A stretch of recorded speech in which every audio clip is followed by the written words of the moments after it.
It's going to be threading the bobbin and installing the bobbin and rewinding the thread. Okay, we're going. Okay, so just pull that much out, and then this part goes in this little space right there.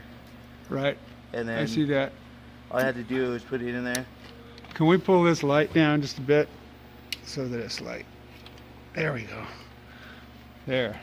So now you can see the space and the little arm that he's talking about, how it fits in the space. And it clicks in place? Yeah, it clicks in place and it should stay there. There should be just a little slack, but not too much to where it's rotating, because if it rotates around, it's not in. Right. And there's no other way that it would go in. And it's going to be nice and flat. All right. And then just come up there, clip that. Trim that off. Yep. Okay. And then for this part, nice little magnet on that light. Yeah. Okay, now this is getting the bobbin set up to self wind. So all you have to do, there's no hole on the sides where you can insert the thread, so you're gonna have to wind it both ways. So I just wind it. Oops, I'm doing this fast. I'm doing this way upside down. I'm sorry. And all you do is just put it and wrap it towards you a couple of times. And you don't have to do it that much times. I just had extra. And then you just go around the other time. That way it's not slipping off. And then it's going to go, this one's going to turn this way. Right. So you want it to run with that. And then all you do is just... What about the tension over here? Oh, you can pull this to tighten the tension. And it's really not that tight. Oh, okay. You can, yeah, so I just barely pull it. And then as it's running, as it's cycling, you should be able to...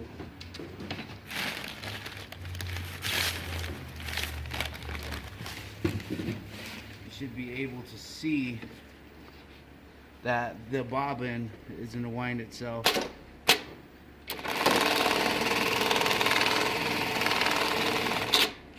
Okay. And that's it. All right. Well, that one picture I had I was holding the camera horizontally so we could see how the bobbin slipped in.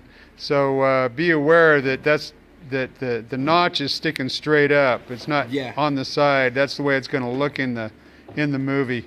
Sorry about that. Oh, no problem. So the other thing that you talked about earlier was why you wind the bobbin like that instead of tying a knot in it. Yeah, let me go grab another bobbin from this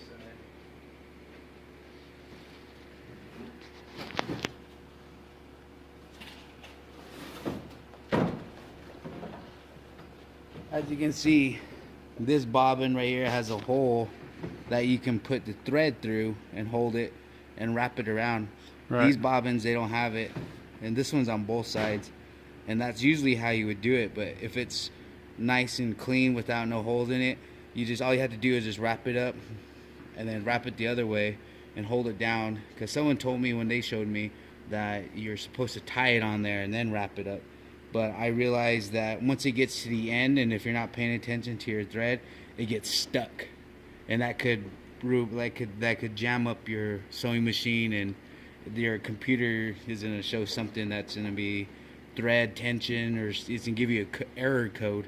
So if you just do it without tying it, and that way it just feeds all the way through once you're done with your bobbin, and then only thing that would be affected is your stitches. So your stitching, and all you do is you can undo that if you want a clean cut, or just put it back right in the square and hit it in it almost in every single hole. You don't even have to worry about covering up no holes. But if you can put each thread, each needle stroke in each hole, so that way there's not multiple holes or you're not cutting the fabric. That's if you run out. Yeah, that's if you run out. But a good thing you can do is just pull this out, and then... I mean, is the thread just on the top and then nothing stuck? Yeah, because as you can see, if this was tied on to the bobbin, it would... Yeah, it would get stuck in inside the thread, because one goes down and it picks it up, and it pulls this up through. Right. So if this one is in if tied, it's gonna get stuck like that.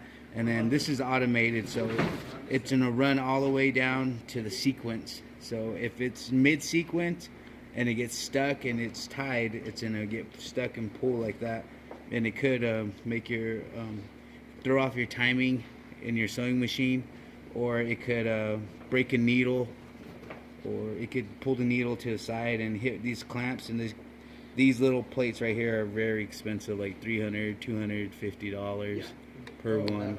Yeah. So we don't want to ruin that plate. And then your needles, it could hit the outer perimeters, and it could bend and break, and then make a big old hole in your fabric, because it's just not. So what does it look like when you run out of bobbin thread?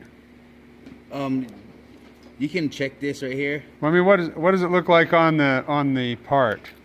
On the part? Yeah. Is it? It's just right here. It's not gonna do like halfway. It's just gonna do the outer box and run out of thread, or just do one cross stitch and then run out of thread, and then this part will be missing, or even the outer parts. So there's a part of the stitch that's going to be missing. Yeah. Okay, got it. Totally. You can just leave the part clamped in there and redo the bobbin? Yeah. Oh, nice. And then sometimes if you because in the manual it shows that you can do the bobbin just by itself, but if you want to, you can. This is what I've learned from it, is this take this right here with the take this screw out and drop your needle, pull this out and take out the needle, and then just run a few sequences. And I realized that 4 or 5 times just letting it run without the needle will wind a bobbin up. So all you do is just cut that off and put it down if you forget to do this sequence. Yeah, okay. Well, we won't forget that. I'll try my best not to forget that.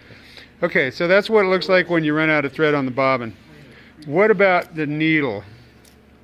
Helen tells me that you need to touch these every once in a while and feel if there's a nasty gash where the threads cut through the steel. Yeah, I mean, it's usually not the thread mainly, but the metal parts, or even your fabric could bend it a little. And what you're looking for is like burrs, because you don't want to run this sewing machine and have the thread hit a burr. And like I said, when it finishes the seam, like it'll break this part right here. It'll break the thread to where it won't finish the box stitch. Right. It won't finish its sequence. And that's my main concern. And then another thing is sharpness and needle. And you get eventually over time you can feel like if it's like rounded, it should be like really a sharp point. And that's just to get clean holes so the stitching can go a little bit better, and it's not just hitting and then possibly bending I guess the needle, the shaft, and once it hits, and if it doesn't have that penetrating power, it's gonna bend and it's gonna flex and break. So eventually they say 8 hours, but usually I can get a little bit more, because the webbing isn't really as tough as doing like 32-ounce vinyl or anything like that. And so I'd go a little bit, like maybe a day. And on the bag tops, we're going to be doing 2 layers of 32-ounce vinyl and 1 layer of webbing. Yeah, and then that's the one where I see that needle changing is a little bit more frequent. So every day you need to check the needle. Yeah, check the needle, and eventually if you're working with it a while, you'll get to notice that when the needle is getting dull or bent or something like that. So now, is this one threaded properly? No. And I'll show you that right now. So sometimes if you're running it and it breaks the thread, it'll jam up this part. So I'll show you how to do that right here. So this runs through here. It goes all the way in, up and down and around this part. And so I'll start from here. So that's where it's gonna go. It's gonna go. It just goes around there. It doesn't even go around one whole time. It just goes around. Yeah, it's just like a guide. Right. And then it goes in between these little plates, and it goes back all the way around, and that's where you get your spring tension right there. Okay. So that's what's gonna pull the slack out of the needle when it goes down, and then that's gonna spring back and it's gonna pull the thread taut like that. Right. So and then you go back under this right here, because the action is gonna be like that. Okay. And then sometimes it'll help to get a nice clean edge. And then you put this into that eye hole right there.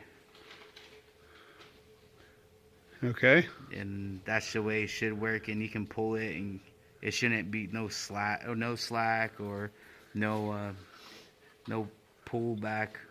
And this one just goes in here, and then it goes around like a hook.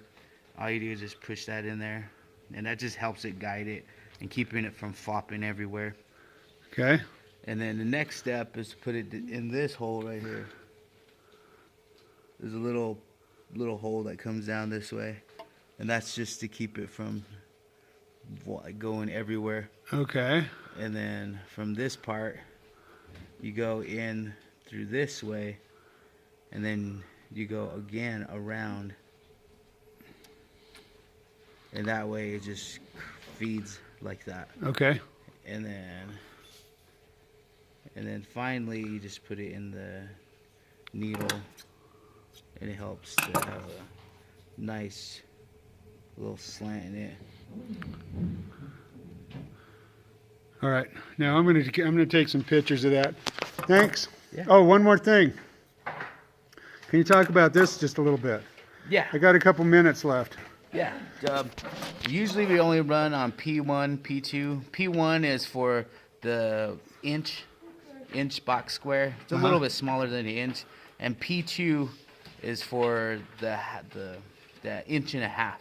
Okay. And so when you're changing it, all you do is just turn this off, and then you can undo these and fix it. And if it was P1, all you do is just turn this one on, and say we were at P2, but we want to do P1. The best thing to do is before you press this button, press P1, and then it's gonna align it. And all you do is just push that down and make sure it's in the parameters.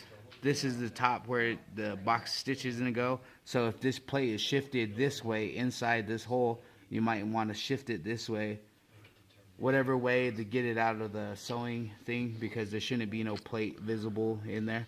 And okay. So you want to see the very edge of the plate right along the edge of the guide. Yeah, edge of the guide. Okay. And then if it's like inside, you might want to change it, because your needle is eventually going to hit that, and it's going to possibly break your needle, and on top of that, you're going to damage the plate. So that's just the best way, just to keep it from there. And then the best thing to do is just check it every once in a while. And once you're done with that, and you can move this around and tighten this right here, and that's going to keep it in there, and then it's ready to go. Okay, I'm going to have to start another one. We're going to have turn on and turn off. Okay.